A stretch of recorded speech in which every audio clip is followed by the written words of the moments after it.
Very important. इसमें आप देखें, इससे रिलेटेड जो भी टॉपिक और क्वेश्चन आने वाले देखें, परिभाषा पहले देखें। तल में बिंदु से अचर दूरी, ठीक है ना। चर और अचर दो संख्याएं होती हैं, चर संख्या अचर संख्या। तो चर मतलब एक्स वाई जेड, ये होती है कॉन्स्टेंट, और अचर में अंक आता। अचर दूरी पर, अचर को हम त्रिज्या में कन्वर्ट कर देते हैं, पर स्थित सभी बिंदुओं के समूह को क्या कहते हैं? वृत्त। ये देखिए, यहाँ से यहाँ तक जो डिस्टेंस है वो हमारा त्रिज्या होगी, या कि ओ से ए, यहाँ कहीं भी आप चलिए रेडियस होगी, और ये आपका हो गया केंद्र आपका। वृत्त और एक रेखा से देखें, एक वृत्त और एक रेखा की तीन स्थितियां हो सकती हैं। कौन कौन सी देख लें प्यार से। ये पहली हो गई, दूसरी हो गई, तीसरी कंप्लीट। यदि रेखा वृत्त को प्रतिच्छेद ना करे, उससे काट के ना गुजरे, तो ऐसी रेखा अप्रतिच्छेदी रेखा कहलाती है। इस डायग्राम में ऑब्जर्व कर सकते हैं, सर्कल हुआ, इसको टच करती हुई नहीं गई है, दूर से गई, ठीक है। अब यदि रेखा वृत्त को केवल एक बिंदु पर प्रतिच्छेद करती है तो रेखा स्पर्श रेखा कहलाती है, और वृत्त एवं रेखा के उभयनिष्ठ बिंदु को स्पर्श बिंदु। Very very very important question है, फिर द ब्लैंक्स में आ चुके हैं और आएंगे फिर से। तो देखें, ये वृत्त हुआ, यहाँ से टच करके गई है, तो टच करके जो रेखा गई उसे क्या बोला गया? स्पर्श रेखा। और जो बिंदु यहाँ टच किया उसे क्या बोला? स्पर्श बिंदु, ठीक है। आगे, यदि रेखा वृत्त को दो भिन्न बिंदुओं पर प्रतिच्छेद यानी छेद करके निकल जाती, काट के करती है, तो रेखा वृत्त की छेदक रेखा कहलाती। काट के निकल गई, और दो बिंदु, एक ये और एक ये, कौन सी रेखा? छेदक रेखा।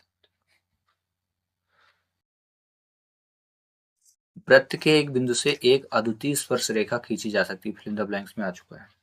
वृत्त के बाहर के किसी एक बिंदु से वृत्त पर दो स्पर्श रेखाएं खींची जा सकती है। दोनों स्पर्श रेखाएं बराबर होती है। दोनों चीज याद रखना, कि पूछा जाए कितनी स्पर्श रेखाएं बाहर से खींची जाएंगी, तो दो, ठीक है ना। एक, और ये दोनों स्पर्श रेखाएं टेंजेंट बोलते हैं इंग्लिश में, इक्वल रहती है। ये तो 100 बार आ चुका है, इस बार आएगा तो 101 हो जाएगा। एक वृत्त की अनंत स्पर्श रेखाएं खींची जा सकती है, ये अनंत याद रखना। वृत्त तथा उसकी स्पर्श रेखा के उभयनिष्ठ बिंदु को क्या बोलते हैं? स्पर्श बिंदु। ये देखिए कॉमन पॉइंट, जो दोनों जगह एक सर्कल हो गया और यहाँ से रेखा गई, तो यहाँ जो टच में छू गई, तो इनको क्या बोलेंगे? स्पर्श बिंदु, ठीक है।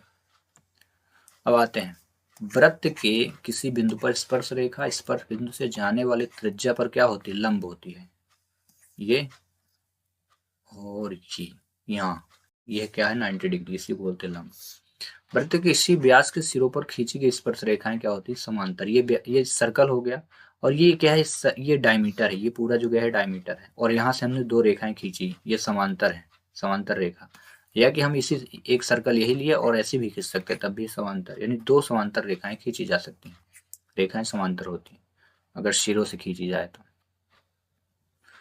अब दो संकेंद्री मतलब एक ही केंद्र पर, ये केंद्र एक ही है और इसमें दो सर्कल खींच दिए गए, तो दो संकेंद्री वृत्तों में बड़े वृत्त की जीवा, ये बड़ी जीवा हो गई, ठीक है। बड़े वृत्त की जीवा छोटे वृत्त को स्पर्श करती है। ये बड़ी जीवा गई है और छोटे को टच कर दी, टच कर रही है ना यहाँ पे, तो स्पर्श बिंदु पर समद्विभाजित होती है। तो अगर पूछे कहाँ पे समद्विभाजित यानी काट रही है, तो कहाँ पे? स्पर्श बिंदु, यहाँ जहाँ टच की है, ये पी पॉइंट पे किसी बाह्य बिंदु से वृत्त पर खींची गई दो स्पर्श रेखाएं, एक तो ये, एक ये, ठीक है। दो रेखाएं, एक मैं इसको दे देता हूँ और पी दे देता हूँ, और इसको अगर क्यू दे दिया, ये वो हो गया। तो रेखाओं के बीच का कोण स्पर्श बिंदु को केंद्र पर मिलाने वाली रेखा खंडों द्वारा केंद्र पर अंतरित कोण का संपूरक। संपूरक का मतलब होता है 80 अंश। बीच का कोण कितने अंश का होगा?